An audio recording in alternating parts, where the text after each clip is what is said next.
మాజీ మంత్రి కేటీఆర్ పై కాంగ్రెస్ సీనియర్ నేత మధు హెచ్కి గౌడ్ ఫైర్ అయ్యారు. హైదరాబాద్ లో రియల్ ఎస్టేట్ పడిపోయిందని కేటీఆర్ అసత్య ప్రచారం చేస్తున్నారన్నారు. మీడియా చిట్చాట్లో ఆయన ఈ వ్యాఖ్యలు చేశారు. అసత్య ప్రచారం వల్ల హైదరాబాద్ ప్రజలు తీవ్రంగా నష్టపోతున్నారని ధ్వజమెత్తారు. కేటీఆర్ అసత్య ప్రచారంపై దేశద్రోహం కేసు పెట్టొచ్చన్నారు. అలాగే ఎమ్మెల్యే సుధీర్ రెడ్డి ప్రజలు సానుభూతి కోసం ఆరోగ్యం విషయంలో రాజకీయాలు చేస్తున్నారని మధు హెచ్కి గౌడ్ ఆరోపించారు. మా పార్టీ టికెట్ పైన గెలిచి ఎమ్మెల్యే అయ్యి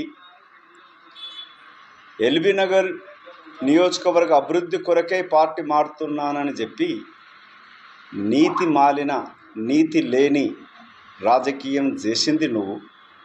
నీకు రాజకీయ భిక్ష పెడితే కాంగ్రెస్ పార్టీని వెన్నుపోటు పొడిచి మూసీలో బురదను తీస్తాను కొరకు కార్పొరేషన్ పదవి తెచ్చుకొని బురద మాత్రం తీరే కానీ బురద నువ్వు జల్లింది ఎల్బీ నగర్ హైదరాబాద్ ప్రజల మీద జల్లిపోయావు.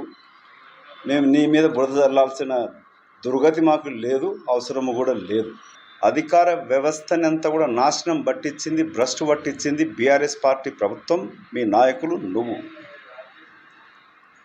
అధికారులను బెదిరించి పోలీసు వాళ్ళని మీ కార్యకర్తలాగా వాడుకొని మున్సిపల్ హెచ్ఎండి అధికారులని నీ ఇష్టానురాజ్యంగా వాడుకొని భూ ఆక్రమణకు పాల్పడి మీ ఆస్తులు కాపాడడానికి కొరకు మీరు పార్టీ మారింది తప్ప కాంగ్రెస్ పార్టీ నీకు భిక్ష పెట్టి గెలిపిస్తే నువ్వు చేసింది ఏంటి?